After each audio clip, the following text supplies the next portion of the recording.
हिंदुओं का पलायन रोकना है या नहीं रोकना है, तो ऐसी आवाज नहीं चलेगी। दीदी हिम्मत हो तो हिंसा के बगैर, रैगिंग के बगैर चुनाव कराकर देखो। I challenge them. If they have the guts, you go election for tomorrow. We are ready and Bengal is ready to accept your challenge.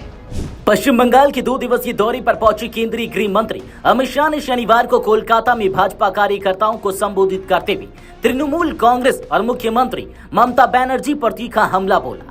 Shah का भाषण न सिर्फ राजनीतिक रूप से आक्रामक था, बल्कि इसमें ऑपरेशन सिंदूर, भाजपा कार्यकर्ताओं की हत्या, घुसपैठ और आगामी 2026 विधानसभा चुनाव को लेकर सीधा संदेश भी छिपा था। अमित शाह ने सबसे पहले जम्मू कश्मीर के पहलगाम में हुए आतंकी हमले और उसके बाद भारतीय सेना द्वारा पाकिस्तान में किए गए ऑपरेशन सिंदूर का जिक्र किया। उन्होंने ममता बनर्जी पर आरोप लगाया कि एक तरफ जब देश के वीर जवान आतंक का बदला ले रहे थे, उस वक्त बंगाल की मुख्यमंत्री ने चुप्पी साधे रखी। उन्होंने आगे कहा कि बंगाल की जनता को अब ममता को सिंदूर की ताकत दिखानी चाहिए। ये प्रतीक था राष्ट्रवाद और शौर्य का। गृह मंत्री ने अपने भाषण में पश्चिम बंगाल की राजनीतिक पृष्ठभूमि का जिक्र करते हुए कहा कि कैसे राज्य पहले वामपंथी शासन के अधीन था और फिर ममता बनर्जी मां, माटी, मानुस के नारे पर सत्ता में आई। उन्होंने कहा कि ममता बनर्जी के मुख्यमंत्री बनने के बाद सैकड़ों भाजपा कार्यकर्ताओं की राजनीतिक हत्याएं हुई हैं और भाजपा यह अन्याय नहीं भूलेगा। शाह ने अपने संबोधन में स्पष्ट किया कि भाजपा की प्राथमिकता बंगाल में घुसपैठ को रोकना, भ्रष्टाचार पर लगाम लगाना और अल्पसंख्यक तुष्टीकरण की राजनीति को खत्म करना है। उन्होंने कार्यकर्ताओं से आह्वान किया कि वे ममता सरकार के खिलाफ जन जागरण करें और गांव-गांव जाकर लोगों को सच्चाई बताएं। अमित शाह ने एक बार फिर दोहराया कि तृणमूल कांग्रेस के कार्यकाल में भाजपा कार्यकर्ताओं पर हुए हमलों और हत्याओं की जांच होगी और दोषियों को सजा मिलेगी। उन्होंने पश्चिम बंगाल पुलिस और स्थानीय प्रशासन पर भी राजनीतिक भेदभाव का आरोप लगाया और कहा कि भाजपा के खिलाफ आवाज उठाने वालों को झूठे मुकदमों में फंसाया जा रहा है। राजनीतिक विशेषज्ञों का मानना है कि अमित शाह का यह दौरा और भाषण 2026 विधानसभा चुनाव की रणनीतिक नींव डालने जैसा है। उन्होंने बंगाल में सिर्फ पार्टी कार्यकर्ताओं को ऊर्जा दी, बल्कि ऑपरेशन सिंदूर और राष्ट्रवाद के भावनात्मक मुद्दों को जोड़कर ममता सरकार की आलोचना को एक नया मोड़ दे दिया। भाजपा बंगाल में लंबे समय से सत्ता परिवर्तन की कोशिश कर रही है, लेकिन 2021 के विधानसभा चुनाव में ममता बनर्जी ने तीसरी बार भारी बहुमत से जीत दर्ज की थी। अब अमित शाह हिंदू वोट बैंक, घुसपैठ और राजनीतिक हिंसा जैसे मुद्दों पर 2026 के लिए जनमत तैयार करना चाहते हैं। हालांकि अभी तक तृणमूल कांग्रेस की ओर से अमित शाह के बयानों पर कोई औपचारिक प्रतिक्रिया नहीं आई है, लेकिन पार्टी सूत्रों का कहना है कि वे जल्द प्रेस कॉन्फ्रेंस कर भाजपा के आरोपों का जवाब देंगे।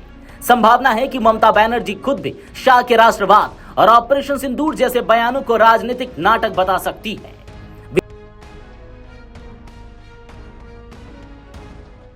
सालों तक बंगाल ने भारत का नेतृत्व करा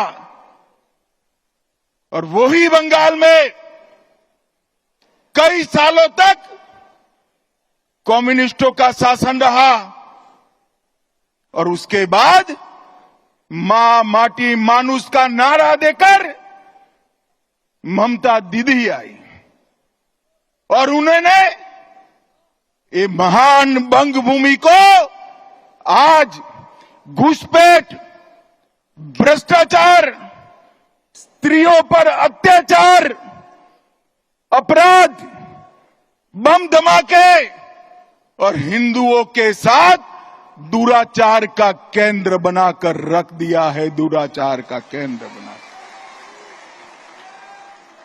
भाइयों बहनों, यही बंगाल में चुनावी हिंसा सेशन के बाद, जब टीआर सेशन सीईसी बने उसके बाद पूरे देश में चुनावी हिंसा बंद हो गई। मगर ये बंगाल है जिसमें चुनाव के वक्त और दीदी को विजय मिलने के बाद सैकड़ों भारतीय जनता पार्टी के कार्यकर्ताओं को मौत के घाट उतार दिया जाता है। दीदी कब तक बचाओगी उनको? मेरी बात सुन लो। आपका समय अब समाप्त हो गया है। 26 में भारतीय जनता पार्टी की सरकार बनने वाली। अगर आप ये वीडियो YouTube पर देख रहे हैं तो हमारे चैनल को सब्सक्राइब कर बेल आइकन दबाएं और Facebook पर देख रहे हैं तो हमारे पेज को लाइक करें।